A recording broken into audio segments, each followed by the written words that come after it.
Do you ever feel overwhelmed by the ever-changing world of technology? Tech It Out can help make some sense of it all. Breaking down geek speak into street speak, technology columnist, author, and TV personality Mark Saltzman covers consumer technology each week for every listener. Mark tackles the latest news, reviews, and how-tos to help you understand what's hot, what's not, and why. Hey everyone, welcome to Tech It Out, episode 210, over this last weekend of August. Man, where did the summer go? Not sure about you, but it has just flown by for me. Anyhow, I hope you're enjoying the remaining weeks of summer, as I am, and thanks for tuning in to the program. We do have a great Tech It Out show planned for you this hour, and it's a packed one too, so let's get right to it. We're going to first chat with Consumer Reports about the state of broadband in the country. LG has a new line of computer monitors to promote better health. TikTok sensation Chem teacher Phil will join us to talk STEM studies. And we'll learn about a new invention for those who own an electric vehicle as a new way to power their home. All of this and more on an all-new Tech It Out, powered by Asus for those in search of incredible, which I'll tell you more about shortly. But let's officially kick off the show with our first interview. Not all internet service providers, or ISPs, are the same, nor is the level of service comparable among those with the same ISP. What is the state of internet access in the country? And is it affordable? And is it available across the entire US? Well, to find out answers to all these questions, Consumer Reports, or CR, has a new initiative that they want you to know about. Joining us on the line to chat is Jonathan Schwantes. He is the Senior Policy Counsel at CR. Welcome, Jonathan, to Tech It Out. Great. Thanks for having me, Mark. Sure. Now, before we talk about this new initiative, tell us a bit about Consumer Reports. And I do understand they've gone through a bit of a rebranding to CR. Yeah, we went to a green branding scheme 3 or 4 years ago. And I've been with CR for about 5 years. But Consumer Reports was founded in 1936, and we are an independent nonprofit that has a really simple mission. We work to create a fair and just marketplace for all. Now, most folks know or grew up with the magazine, but CR is now more than that. Sure, we test products and, of course, cars and trucks. We're famous for that. But I think what makes us unique is our mix of investigative journalism, research, and advocacy to empower consumers, inform people's purchasing decisions in all marketplaces, and influence businesses to improve the products and services that they deliver. And we also work to strengthen norms, laws, and regulations. And I think for us, it's really important that we do that with data, with science and evidence. Mm-hmm. All right. With that in mind, then, Jonathan, tell us about this new initiative to investigate the state of internet across the country. What are you setting out to find? Is it to better understand broadband affordability? That is one of our goals. The project, which we've entitled Let's Broadband Together, it was launched last month with a really simple goal. What are people paying for internet service in this country? And what factors determine that price? Now, you would think that's a simple question, but finding the answer is anything but easy. And why is that? Well, it's a combination of factors. ISPs, some are better than others. The bills are really confusing, hard to understand. For example, if you have a bundle package, so if you're still taking your video service through a cable company, kind of what I grew up with, that might be bundled in with phone service and internet service. And when you get that bill, sometimes that bill does not have a line item for internet service. You just don't know. But we know from consumers through the experience of like, hey, I'm going to cut the cord and get rid of that $120, $130 bundle and thinking you're going to save some money. But when you do that, you find out the internet service was maybe $80 or $90, and you're kind of like scratching your head trying to do the math. Like, is the video and phone service really only $30? The answer is no, it's not. But yeah, so that's one of the things. But also, we're finding anecdotally, of course, that in markets where there's competition for that same, if let's say, you're in one neighborhood where there's no competition, you're paying $80 a month for broadband for like a typical plan, 250, 300 megabits per second download. But you go to maybe you move and go to a neighborhood where there's more than one provider. That same ISP is charging significantly less for that same service tier. We want to find that out. We want to understand the factors that determine price. And where we can find those factors at lower price for consumers, advocate for policies to, for example, increase competition. I'd be also remiss if I didn't mention that there's so many fees. It's kind of famous in telecom industry. Like you have the price, but then it's not really the price you end up paying when you get your first monthly bill because of all, yes, you're always going to be paying taxes, death and taxes, right? But all these other fees that get added on, maybe you're renting a modem router from the cable company. Maybe there's these fees you don't understand. Like, well, what is the network access and maintenance fee? Well, I can tell you it's just made up by the cable company. But yeah, that also adds confusion to what people are paying for internet service. And even if people are paying a comparable rate, the performance may vary, right? Or you would think logically that you're going to pay more for faster speeds or for unlimited data. There's other variables, not just the bottom line. So does this initiative take all that into account? Yeah, that's a great question, Mark. I really should point out that there's many different ways to try to answer that question. What are consumers paying? I mean, I think other think tanks have gone onto websites and what we call scrape the advertised rates to try to figure out what's Comcast charging in this city, what's Spectrum charging in this other city. Mm-hmm. That's one way of doing it. You could also rely upon company reported data that they report to the Federal Communications Commission. But that's sort of, well, is that really what people are paying on the ground? That's kind of like a hotel rack rate, right? Like, you could rely upon company reported data, but what we want to do with this initiative is look directly at consumer bills. So we are asking consumers to submit their bill to us. Of course, we're going to protect their privacy and only really take the information that's important for the study, which is pricing information, all this information about fees. We want to know zip codes so we can kind of map out what people are paying where. But we think that's where our project is unique, is that we're looking directly at the most pure source that we can, which is consumer bills. And by doing that, we'll have a good sense of what we think the best sense of what consumers are paying for internet service. We are chatting with Jonathan Schwantes. He is Senior Policy Counsel at CR, formerly Consumer Reports. Tell us a bit about this congressional infrastructure package that could include the need for a broadband nutritional label. Well, there's lots to like in the broadband, not the broadband infrastructure bill. It's the infrastructure bill that included funding for broadband. We at CR firmly believe that broadband is as vital a resource, an infrastructure resource, as roads and sewers and water, electricity. No doubt, not just highways, but the super information highway. Well, I'll tell you, Mark, we did a survey earlier this year, and 76% of Americans, more than 3 out of 4, believe that internet service is as important as water and electricity. Wow. Yeah.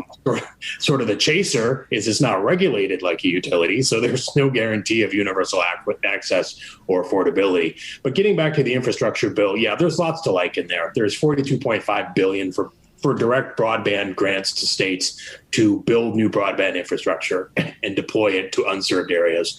And when you take some of that money, you, the ISP, could be private, could be public, you're required to offer consumers a low-cost option. We think that's a step forward towards affordability. You mentioned the broadband label. That is something we've been fighting for a long time. We make a very, very simple comparison that if you have window stickers for new cars and trucks, and you have nutrition facts for pretty much any packaged food good at the supermarket, why can't we have an easy to understand broadband label that just spells out what consumers are paying, what are the additional fees, when does your promotional rate expire, what kind of download and upload speeds are you going to get? Because if we believe broadband is increasingly important as a vital, essential service, then we need to have clear pricing transparency so consumers can understand what they're paying for. Amen.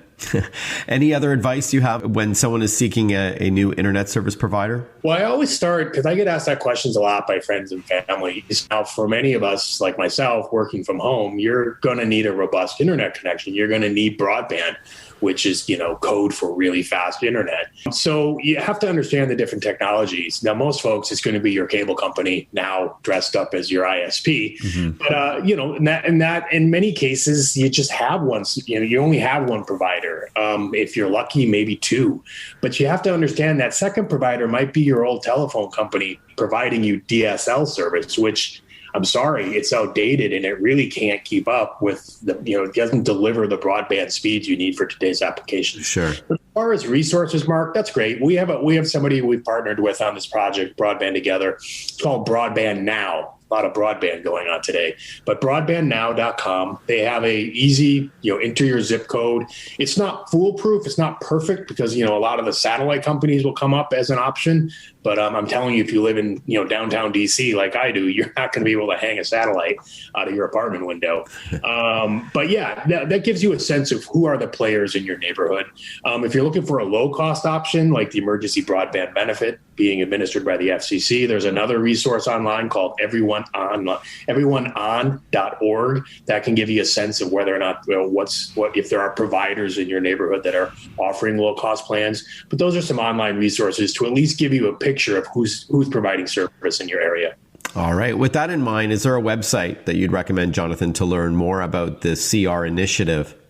Yeah, that's another broadband website, but that's broadbandtogether.org. Okay, broadbandtogether.org. And I'd love to chat with you in a few months from now about 5G. Is it time for the third wave of cord cutting in the home? First was cable, let's say, or a landline. And then now, if cellular data speeds can match or exceed your home internet, maybe ISPs should be concerned if they're not in the wireless space. So that is a fantastic topic for discussion, Mark. And yeah, I'll just preview now that if 5G delivers on the promise that all the big wireless carriers are having us, want us to believe, hallelujah. Competition is good for the customer. Yes, it is. If you're not going to have rate regulation, you better have competition. Jonathan Schwantes, great to chat with you. Have a great rest of your summer. You too, Mark. Thank you. We'll be right back with more Tech It Out when we catch up with LG. Stick with us. Listen to Tech It Out whenever you want. Find the Tech It Out podcast at iTunes or wherever you get your podcasts.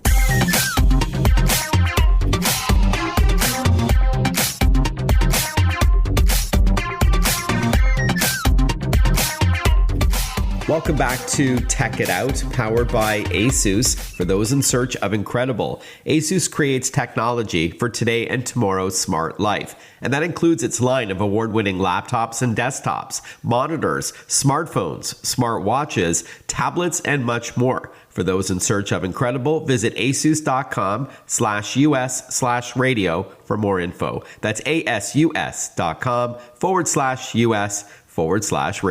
Now that back to school time is here, students should know there's some seriously cool tech to take advantage of to help you get your work done and perhaps have a little fun after school hours too. I'm referring to a big and clear monitor connected to your laptop or desktop computer. Joining us to talk about a great pick for your dorm room or a home office, and that also goes for moms and dads getting back to work this time of year, we're joined by Kyla Francis, brand manager of business solutions at LG Electronics. Welcome back to the show, Kyla. Hi, Mark. Thanks for having me. We had you last on in April to chat projectors. So we're obviously sticking with the display category, but now we're talking monitors. It's perfect timing. With that in mind, why don't you tell us about the new LG Ultra Series Ergo monitors?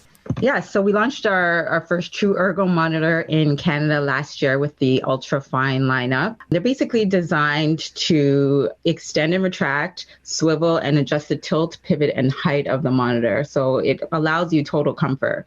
We started the ergo concept with the ultra fine series, and now we've extended it to our ultra gear lineup, our LG ultra wide lineup, and also the ultra gear lineup. As a quick refresher, ultra gear is for the gamer, the true gamer.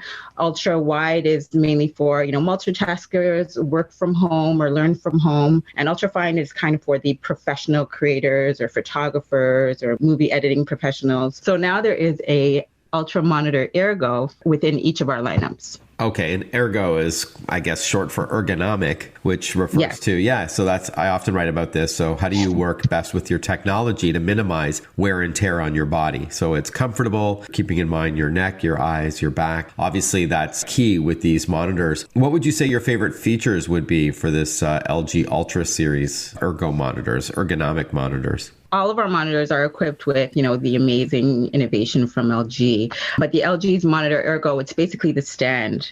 So the ergo concept is created with, ultimate comfort in mind. So it's going to help you boost productivity, maintain a stable posture, customize your desk setup, which is important, and it's easy to set up. So the stand is what really stands out about these monitors. Okay, that makes sense because you guys obviously you nail the display itself, like the actual optics of it. Now you're investing more in the design of these things to better suit our postures and how we work with technology. I also love, by the way, with those ultra wide monitors that it's like having two monitors in one. Oh, yeah. You don't have to buy two of them, which is trendy. I get it. But I like how this saves you space. But they're super wide, so you can multitask, as you mentioned. It's great for productivity's sake. You can have several windows open at the same time. I know a lot of students like to multitask like that, if my kids are any indication. So a handy feature to have, though I know we'll get more into that in a moment. But speaking of this stand, you mentioned that there's an adjustable arm. Can you tell us more about that and how that helps us ergonomically speaking?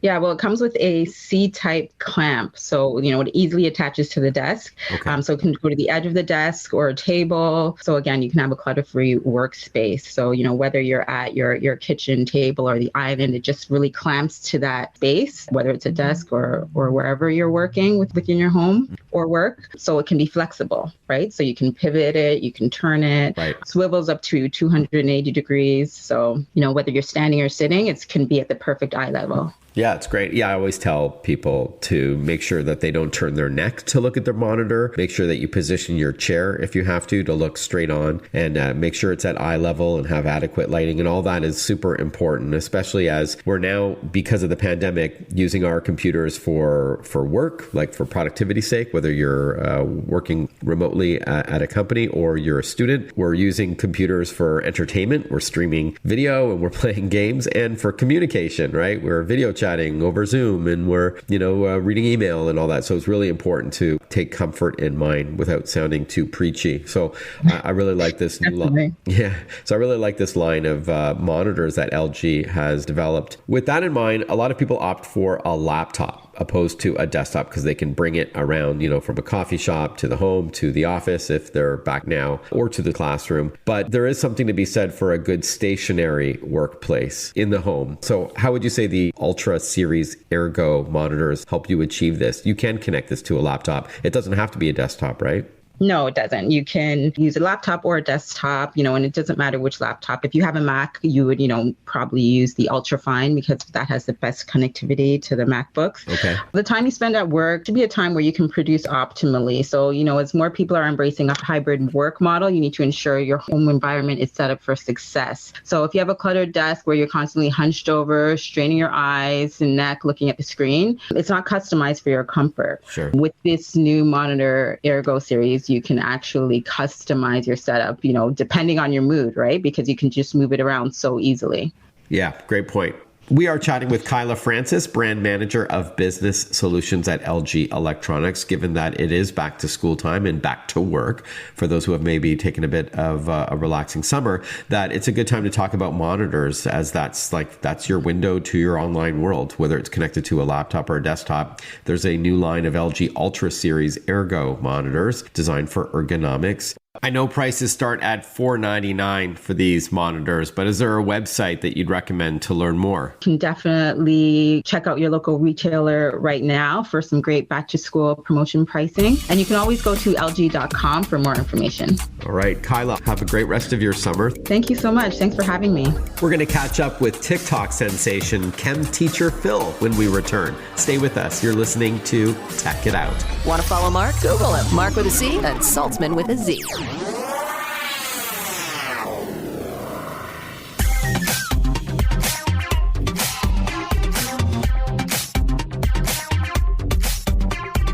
Breaking down geek speak into street speak. This is Tech It Out. Tech It Out with technology columnist, author, and TV personality Mark Saltzman.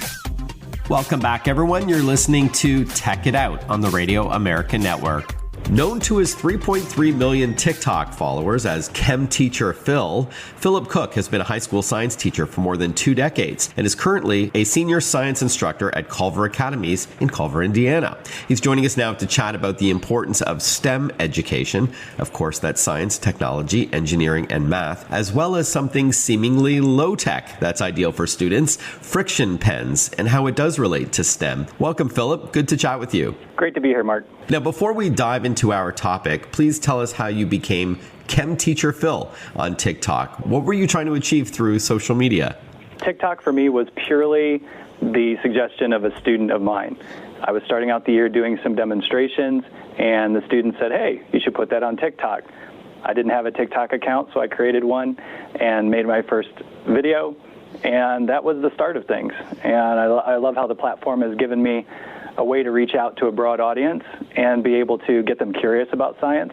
One of my mantras is never stop learning. I've always been a curious person, and that's also why I'm working with Pilot, because their friction pens actually present a lot of opportunities for kids to be curious about something as innocuous as a pen that might have erasable ink. But there's actually a lot of great science going on in there, and there's some lesson plans that Pilot has developed with STEM.org that are free and downloadable for other teachers, which I think is great to give teachers a resource right before the beginning of school that they can use with their students to encourage STEM and STEM topics. So with that in mind, I will ask you more about the pens in a moment, but STEM as a whole, as I mentioned, of course, off the top, I know a lot of our listeners know that it stands for science, technology, engineering, and math. How can parents encourage STEM outside of the classroom? Well, I think the best way is to kind of take advantage of available resources that might be online that they can do for home, that are designed to be used at home. And that's actually where Pilot's Friction work with the curriculum experts at STEM.org comes in handy, because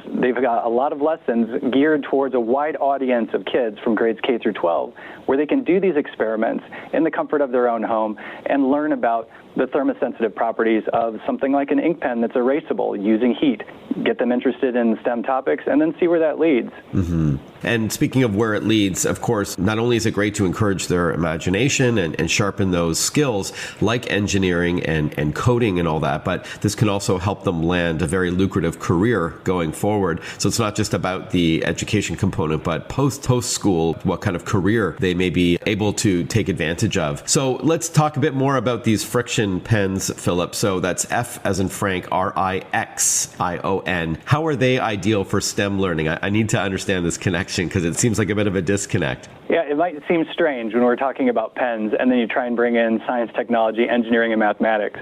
But the chemistry involved in those pens' ink is actually perfectly suited for talking about STEM and how you can use something like an erasable pen to teach science concepts. The ink itself is amazing, and you have lots of opportunities where you can use the lessons that are available from frictionstem.com actually to be able to explore the chemical properties of the ink inside those pens. Lets kids do things and ask questions and be curious, because if you take an ink pen that's erasable, that's one thing, but if you show them an experience where these friction pens, you can use a heat source to make the ink seemingly disappear and then use a source that's cold to make it bring back, that's going to get kids curious and interested in a pen that might otherwise be uninteresting. Got it. We are chatting with Philip Cook. He is known as Chem Teacher Phil among his 3.3 million TikTok fans. He has these videos that gets kids excited about science and technology. We are chatting today about friction pens and its connection to STEM studies and with the STEM.org authentication. Why is that important? It's important because it recognizes the science that goes into developing something like the Pilot friction pen.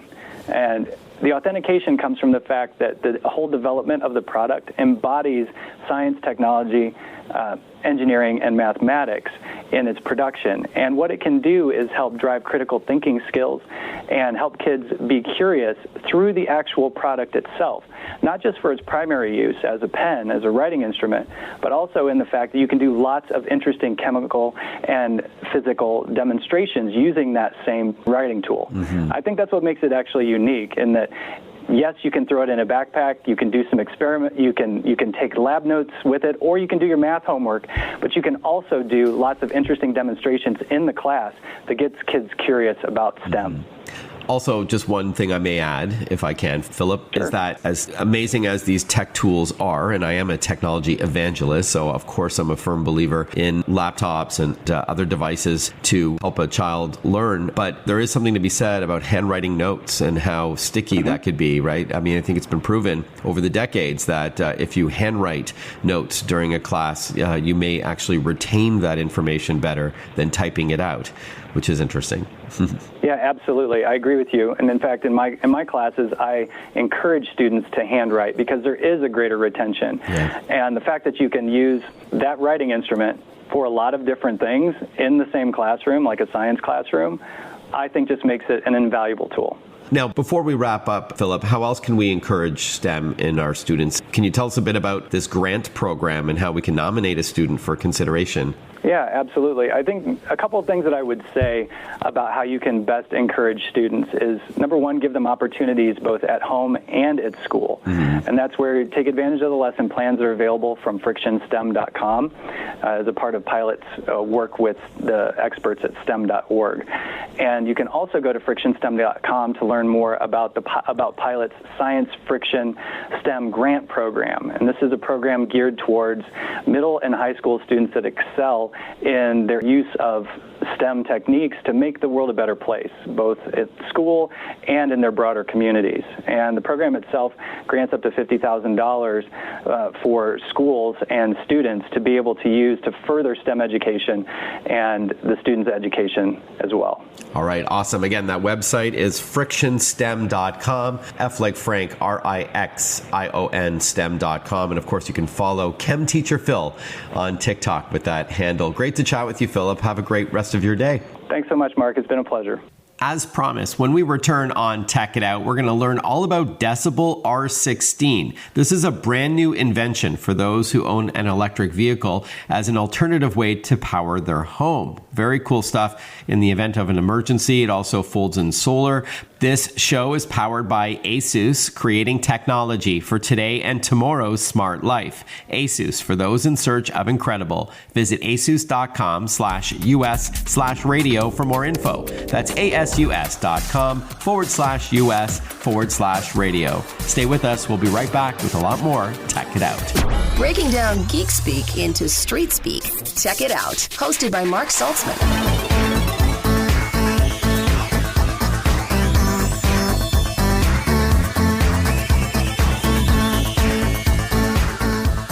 You're listening to Tech It Out. Thank you for tuning into the program. It is powered by ASUS. For those in search of incredible, head over to asus.com/US/radio to see their entire laptop lineup, including their VivoBooks, which are sort of everyday laptops with lots of style and color and power. ZenBooks, which is cutting-edge innovation with ScreenPad and other dual-screen laptops and some amazing technologies there. ExpertBooks for more of a business-grade laptop with advanced security, long battery life, and more. Chromebooks, which is great for students and often less expensive. And there's also the ROG, or Republic of Gamers line of computers that if you're a gamer, you know all about that brand. That's also owned by ASUS. So check it all out again at asus.com/US/radio. That's asus.com/US/radio. For those who drive an EV, an electric vehicle, or those thinking about it, what if there was one device that you could have at home that offered EV supercharging, backup power in case of a blackout,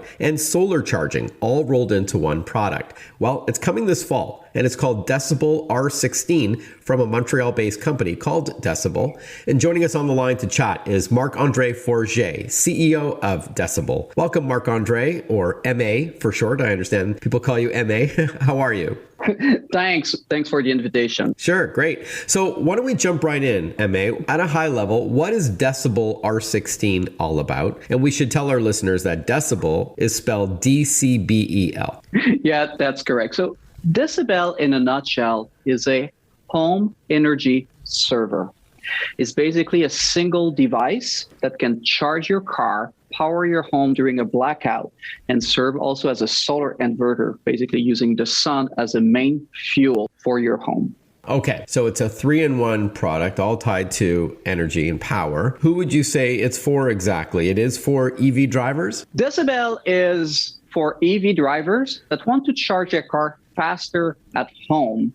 So it's a better EV charger. We can charge as fast as 1 mile a minute, no matter which car, because it's the world's first residential DC charger. So it's kind of a supercharger for home. But for EV drivers, there's also another interesting features. Decibel is a bi-directional charger. It means I can use your car to power your home during a blackout.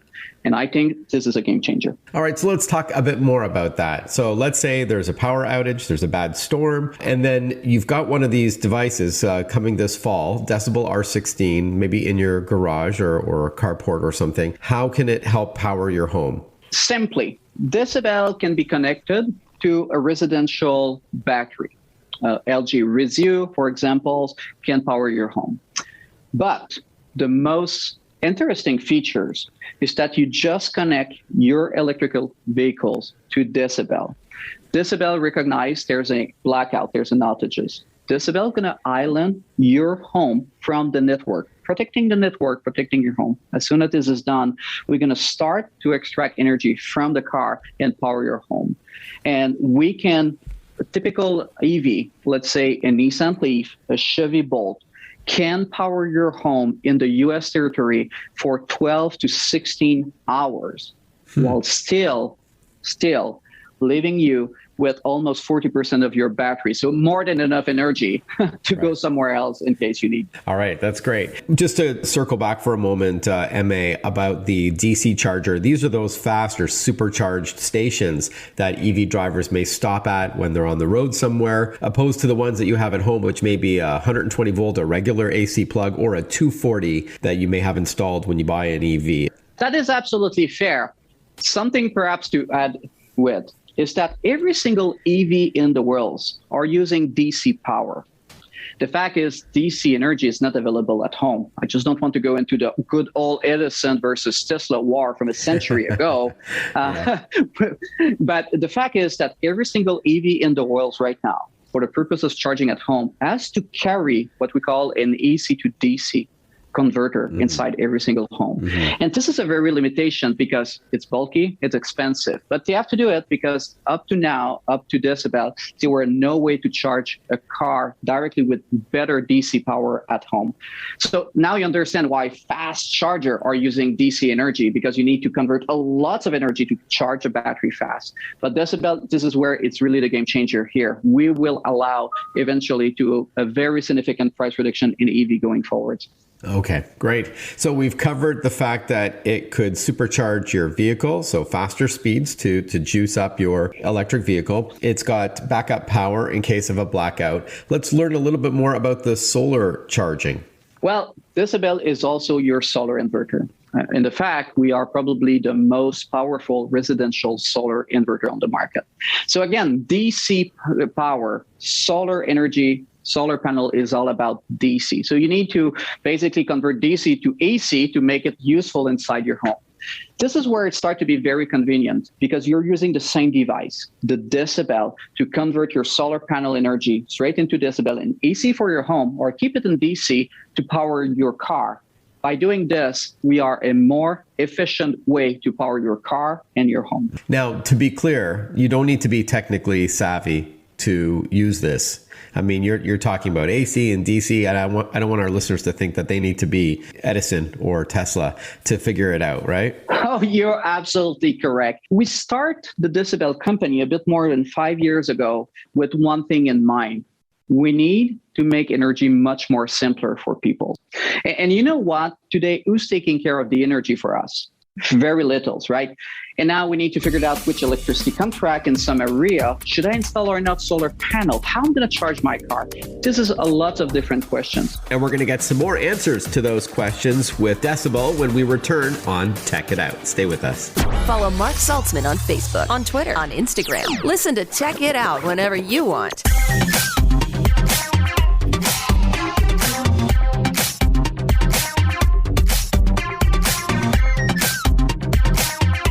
We are chatting with Marc-André Forget. He is the CEO of a Montreal-based company called Decibel, spelled DCBEL, and they are launching the Decibel R16 product this fall in the US market for those who own an EV. Tell us more about the app, the companion app that works with the Decibel R16.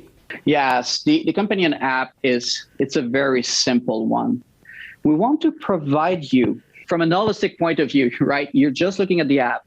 And we want to tell users, okay, how much power do you have in reserve in case you got a blackout? This is important for states like Texas and California, for examples, right? How much clean energy is coming to your home at any single point in time?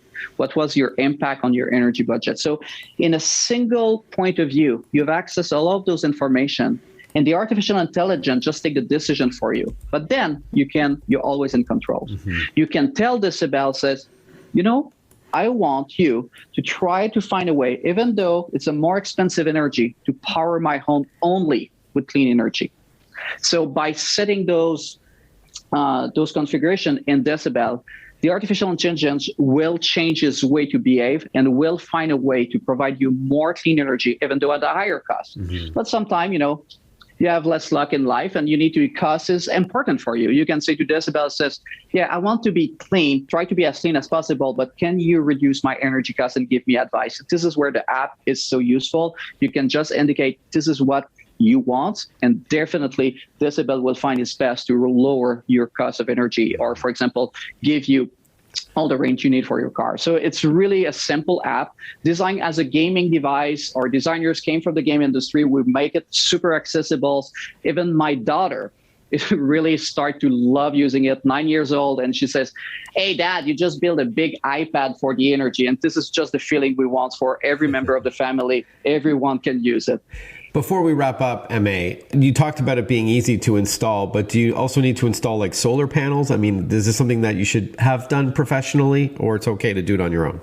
Well, Decibel is a 3-in-1 device. But to have value, you don't need to have everything installed at once. Most people, if you can embark in the Decibel journey and just buying Decibel as an EV charger, for example, or you want clean energy and you install your Decibel with your solar panels, and later on, you're going to basically start to use the EV charger. We provide value, even though you do not have to install the three aspects of the device all at once. That being said, Decibel is installed by our network of SHIP, smart home integration partners. So we create our own installer network. They are a partner of us. They are professional solar installers that's going to come to your house, make an evaluation, and making sure it's going to be installed simply, well done each time. So the SHIP network is enabled now in the Bay Area in California. We start this fall, and our SHIP network should cover all continental North America by the late 2022. Okay, and that includes Canada. That's what includes Canada. We're working very hard to have the product available in Canada. The demand is very high right now in California, Texas, and Florida, as you can expect. So we need to ramp up our manufacturing process to be able to serve the Canadian market. But yes, the team is working very hard to make it available in Canada. And then finally, MA, how much does the Decibel R16 system cost? And what's the best website to learn more?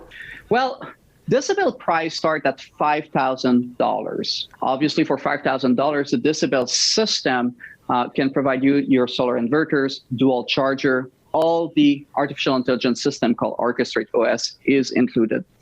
Then how it's going to be installed into your home, depending on the size of your home, depending on your solar needs, your blackout needs, and so on. Professional installations and other costs may be added into the system. Decibel return on investment can vary per region, but it can be between 3 to 7 years. You will recover the cost of your investment. And after that, the Decibel system is designed to last more than 15 years and just going to bring you back more money in your pocket. And this was the goal of building that Decibel system in the first place. More cost-effective and green energy for all. Okay. And then finally, the website to learn more?